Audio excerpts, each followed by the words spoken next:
പൂരിയും ബാജിയും മഹാരാഷ്ട്രക്കാരനാണ്, പക്ഷേ ഇന്ന് world famous ആണ്. നമ്മളൊക്കെ ഇപ്പോഴും മാസത്തിൽ 1-2 തവണയെങ്കിലും ഇത് ഉണ്ടാക്കുമല്ലേ. ആദ്യമായിട്ടാണ് ഒരു കോംബോ വീഡിയോ ചെയ്യുന്നത്, അതുകൊണ്ട് തന്നെ വളരെ ഇമ്പോർട്ടൻ്റ് ആയിട്ടുള്ള ഭാഗങ്ങൾ മാത്രമേ വീഡിയോയിൽ ഉൾക്കൊള്ളിച്ചിട്ടുള്ളൂ. എല്ലാവരും കാണണേ കേട്ടോ. ഒരു പാൻ അടുപ്പത്ത് വെച്ചിട്ടുണ്ട്. 2 ടേബിൾ സ്പൂൺ വെളിച്ചെണ്ണ ഒഴിച്ചു കൊടുക്കുന്നുണ്ട്. 1.5 മുതൽ 2 ടേബിൾ സ്പൂൺ വരെ വെളിച്ചെണ്ണ ഒഴിച്ചു കൊടുക്കാം. വെളിച്ചെണ്ണ ചൂടാകുമ്പോൾ അതിലേക്ക് ആദ്യമായിട്ട് നമ്മൾ ചേർക്കാൻ പോകുന്നത് കടുക്, ഉഴുന്നുപരിപ്പ്, കറി ലീവ്സ്, വറ്റൽമുളക്. അളവ് സ്ക്രീനിൽ നോക്കണേ കേട്ടോ.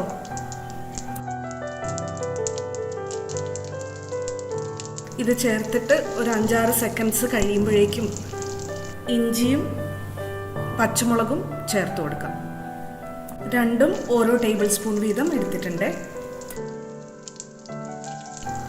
ചേർത്തിട്ട് ചെറുതായി ഒന്ന് വഴറ്റി കൊടുക്കുക. അതിനുശേഷം നമ്മൾ ഇതിലേക്ക് ചേർക്കാൻ പോകുന്നത് ഒരു 50 ഗ്രാം ചെറുതായി അരിഞ്ഞ സവാളയാണ്.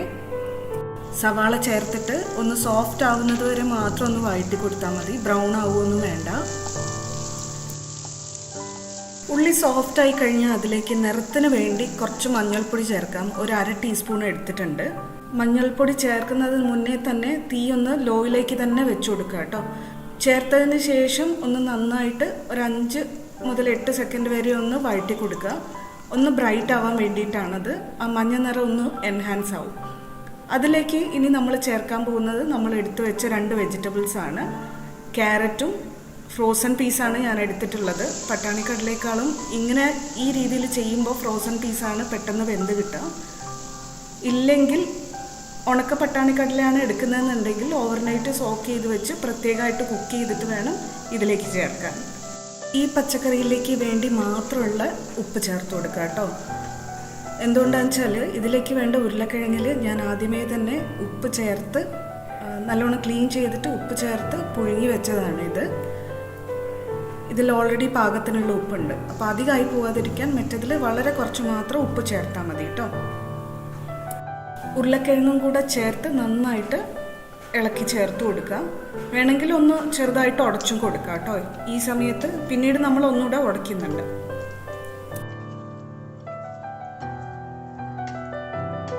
ഒരു 2 മിനിറ്റ് അടച്ചു വെച്ച് വേവിക്കാം.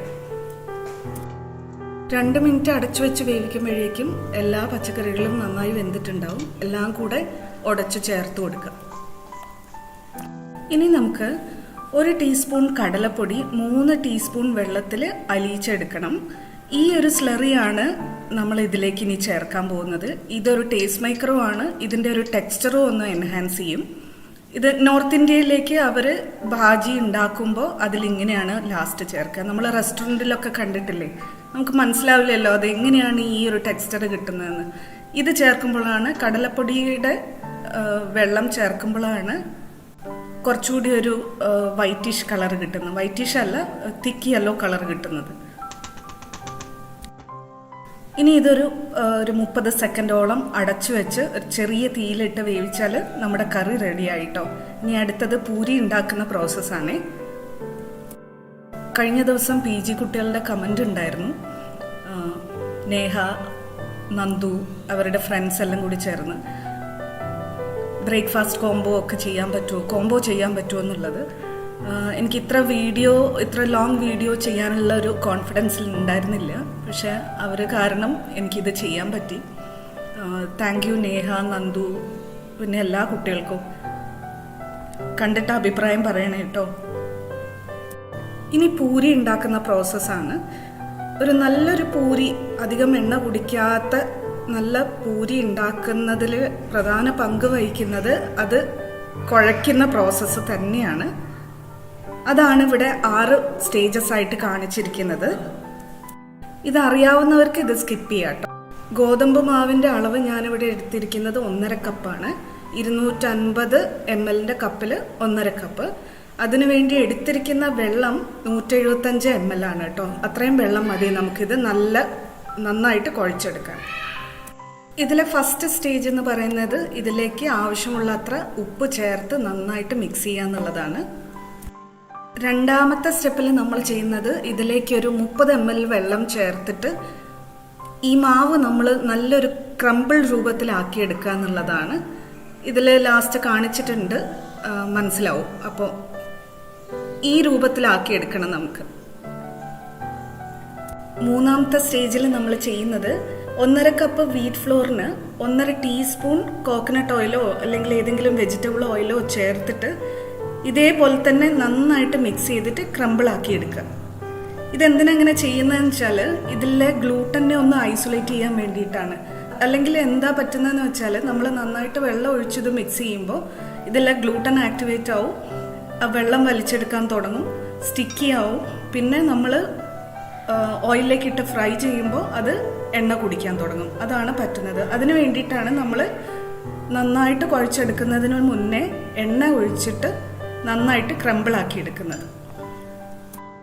നാലാമത്തെ സ്റ്റെപ്പിൽ നമ്മൾ വെള്ളം 175 ml വരെ മാത്രമേ ഉപയോഗിക്കുന്നുള്ളൂ. വെള്ളം കുറച്ചായിട്ട് ചേർത്ത് കുഴച്ച് നന്നായിട്ട് കുഴച്ചെടുക്കുകയാണ് കേട്ടോ.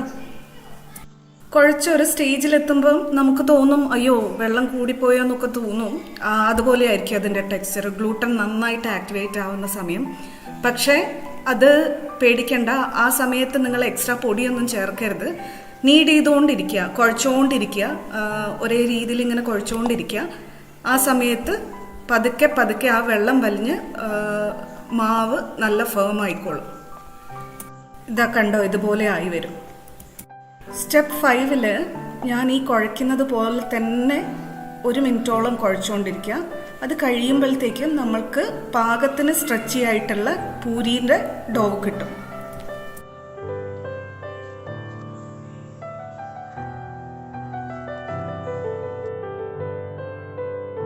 ഇത് കണ്ടോ, പൂരിയുടെ പാകത്തിനുള്ള ഫേംനെസ്സും ഉണ്ട്, എന്നാൽ ആവശ്യത്തിനുള്ള സ്ട്രെച്ചിനെസ്സും ഉണ്ട്.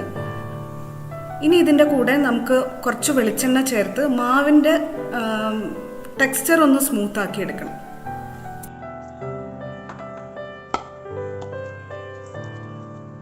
ഇത് ഈസി ആയിട്ട് മനസ്സിലാവാൻ വേണ്ടിയിട്ടാണ് 6 സ്റ്റെപ്പ് എന്ന് പറഞ്ഞിട്ട് ഞാൻ ഇതിലിട്ടിട്ടുള്ളത്. കണ്ടോ, ഇപ്പോൾ 6ാമത്തെ സ്റ്റെപ്പ് കഴിയുമ്പോഴത്തേക്കും മാവിൻ്റെ ഒരു ലുക്ക് കണ്ടോ, ഇങ്ങനെയായി കിട്ടണം നമുക്ക്. അതിന് വേണ്ടിയിട്ടാണ് ഞാൻ മനസ്സിലാവാൻ വേണ്ടിയിട്ട് ഇങ്ങനെ 6 സ്റ്റെപ്പ് എന്ന് പറഞ്ഞിട്ടത് കേട്ടോ. ഇനി ഇത് ചെറിയ ഉരുളകളായിട്ട് മാറ്റി വയ്ക്കാം. ഈ ഒരു മാവിന്ന് ഒരു പാകത്തിന്, ഏകദേശം ഒരു വലിയ ആൾക്ക് കഴിക്കാൻ പറ്റുന്ന പാകത്തിന് 12 ഉരുളകൾ കിട്ടും. പൂരി ഞാൻ പ്രസ്സിലാണ് പരത്തിയെടുക്കുന്നത്. ഈസിയാണ് ചെയ്യാൻ, ടൈമും സേവ് ആകും. പിന്നെ പൊടിയൊന്നും ഉപയോഗിക്കേണ്ട, അതുകൊണ്ട് തന്നെ എണ്ണ കേടാവുകയില്ല. അതുകൊണ്ടാണ് ആദ്യം പ്രസ്സൊന്ന് ഗ്രീസ് ചെയ്ത് കൊടുക്കുക.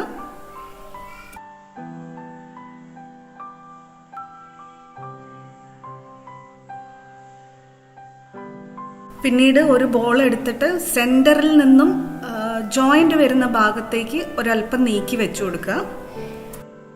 എന്നിട്ട് നന്നായിട്ട് ഒരു പ്രസ് കൊടുക്കുക. അധികം തിക്നെസ്സിലും അധികം മെലിഞ്ഞിട്ടും അല്ലാത്ത പെർഫെക്റ്റ് പൂരി വട്ടത്തിൽ കിട്ടും. ഇതാ കണ്ടോ. ഇനി നമുക്ക് എണ്ണ പാകത്തിന് ചൂടായോ നോക്കാം. ഡോവിൻ്റെ ഒരു കുഞ്ഞു കഷ്ണം ഇട്ട് കൊടുക്കുക. അത് എളുപ്പത്തിൽ പൊങ്ങി വരുന്നുണ്ടെന്നുണ്ടെങ്കിൽ എണ്ണ പാകത്തിന് ചൂടായിട്ടുണ്ട്. ഇപ്പം നമ്മുടെ എണ്ണയും പാകത്തിന് ചൂടായിട്ടുണ്ട്. നമുക്ക് പൂരി അതിലേക്ക് ചേർത്ത് കൊടുക്കാം. പൂരി തിരിച്ചും മറിച്ചോട്ട് ഫ്രൈ ചെയ്തെടുക്കാൻ മറക്കല്ലേ കേട്ടോ. വീഡിയോ ഇഷ്ടപ്പെട്ടെങ്കിൽ ലൈക്കും കമൻറ്റും ഷെയറും ചെയ്യാൻ മറക്കല്ലേ കേട്ടോ. ആദ്യമായിട്ട് കാണുന്നവരാണെങ്കിൽ സബ്സ്ക്രൈബ് ചെയ്യാനും മറക്കല്ലേ. പിന്നെ താങ്ക് യു നേഹ, നന്ദു എന്നെ പ്രോംപ്റ്റ് ചെയ്തതിന്, എനിക്ക് ഈ വീഡിയോ ചെയ്യാൻ ഒരു ക്ലാപ്സ് തന്നതിന്. എൻജോയ് ചെയ്യൂ കേട്ടോ. കമൻറ്റ് ചെയ്യണേ.